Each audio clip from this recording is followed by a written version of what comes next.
नमस्कार साथियों, मैं अनीता श्रीवास्तव आपका हार्दिक अभिनंदन करती हूँ। श्रीमद् वाल्मीकि रामायण में आज का प्रसंग है मारीच का सुवर्णमय मृग रूप धारण करके श्री राम के आश्रम पर जाना और सीता का उसे देखना। रावण से इस प्रकार कठोर बातें कहकर उस निशाचर राज के भय से दुखी हुए मारीच ने कहा, चलो चलें। मेरे वध के लिए जिनका हथियार सदा उठा ही रहता है, उन धनुष बाण और तलवार धारण करने वाले श्री रामचंद्र जी ने यदि फिर मुझे देख लिया तो मेरे जीवन का अंत निश्चित है। श्री रामचंद्र जी के साथ पराक्रम दिखाकर कोई जीवित नहीं लौटता है। तुम यमदंड से मारे गए हो। वे श्री रामचंद्र जी तुम्हारे लिए यमदंड के समान ही हैं।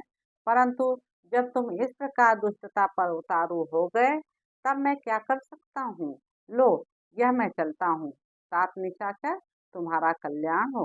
मारीच के उस वचन से राक्षस रावण को बड़ी प्रसन्नता हुई। उसने उसे कसकर हृदय से लगा लिया और इस प्रकार कहा, यह तुमने वीरता की बात कही है, क्योंकि अब तुम मेरी इच्छा के वशवर्ती हो गए हो। इस समय तुम वास्तव में मारीच हो। पहले तुम में किसी दूसरे राक्षस का आवेश हो गया था। यह रत्नों से विभूषित मेरे आकाशगामी रथ तैयार हैं। इसमें पिशाचों के से मुख वाले गधे जुटे हुए हैं। इस पर मेरे साथ जल्दी से बैठ जाओ। विदेह कुमारी सीता के मन में अपने लिए लोभ उत्पन्न कर दो। उसे लुभाकर तुम जहाँ चाहो जा सकते हो। आश्रम सूना हो जाने पर मैं मिथिलेश कुमारी सीता को जबरदस्ती उठा लाऊंगा।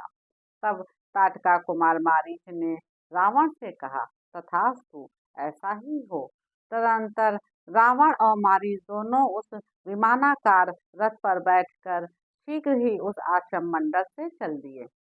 मार्ग में पहले की ही भांति अनेकानेक पत्तनों, वनों, पर्वतों, समस्त नदियों, राष्ट्रों तथा नगरों को देखते हुए दोनों ने दंडकारण्य में प्रवेश किया और वहां मारीच सहित राक्षस राज रावण ने श्री रामचंद्र जी का आश्रम देखा।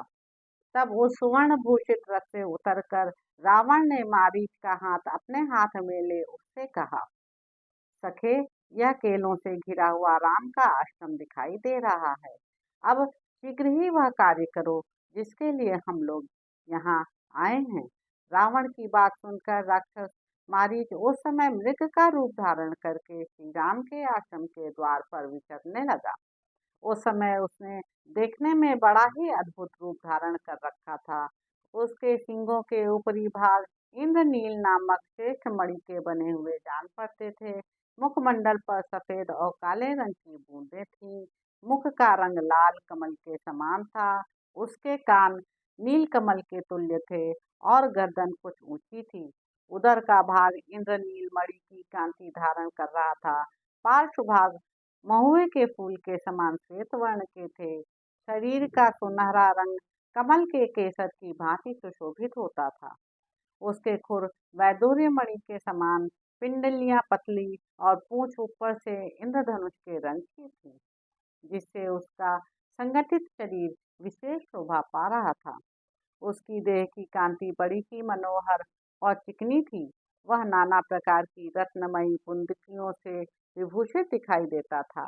राक्षस मारी क्षण भर में ही परम शोभाशाली मृग बन गया। सीता को लुभाने के लिए विचित्र धातुओं से चित्रित मनोहर एवं दर्शनीय रूप बनाकर वह निशाचर उस रमणीय वन और श्री राम के उस आश्रम को प्रकाशित करता हुआ सब और उत्तम घासों को चरने और विचरने लगा।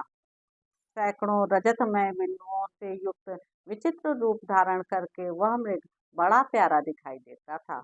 वह वृक्षों के कोमल पल्लवों को खाता हुआ इधर उधर विचरने लगा। केले के बगीचे में जाकर वह कनेरों के कुंज में जा पहुंचा। फिर जहाँ सीता की दृष्टि पड़ सके ऐसे स्थान में जाकर मंद गति का आश्रय ले इधर उधर घूमने लगा। उसका पृष्ठभाग कमल के केसर की भांति सुनहरे रंग का होने के कारण विचित्र दिखाई देता था। इससे उस महान मृग की बड़ी शोभा हो रही थी। श्री रामचंद्र जी के आश्रम के निकट ही वह अपनी मौज से घूम रहा था। वह शेषमीट कुछ दूर जाकर फिर लौट आता था और वहीं घूमने लगता था। 2 घड़ी के लिए कहीं चला जाता और फिर बड़ी उतावली के साथ लौट आता था। वह कहीं खेलता कूदता और पुनः भूमि पर ही बैठ जाता था। फिर आश्रम के द्वार पर आकर मृगों के झुंड के पीछे पीछे चल देता। तत्पश्चात झुंड के झुंड मृगों को साथ लिए फिर लौट आता था। उस मृग रूपधारी राक्षस के मन में केवल यह अभिलाषा थी कि किसी तरह सीता की दृष्टि मुझ पर पड़ जाए। सीता के समीप आते समय वह विचित्र मंडल दिखाता हुआ चारों ओर चक्कर लगाता था। उस वन में विचरने वाले जो दूसरे मृग थे, वे सब उसे देखकर पास आते और उसे सूंघकर दसों दिशाओं में भाग जाते थे।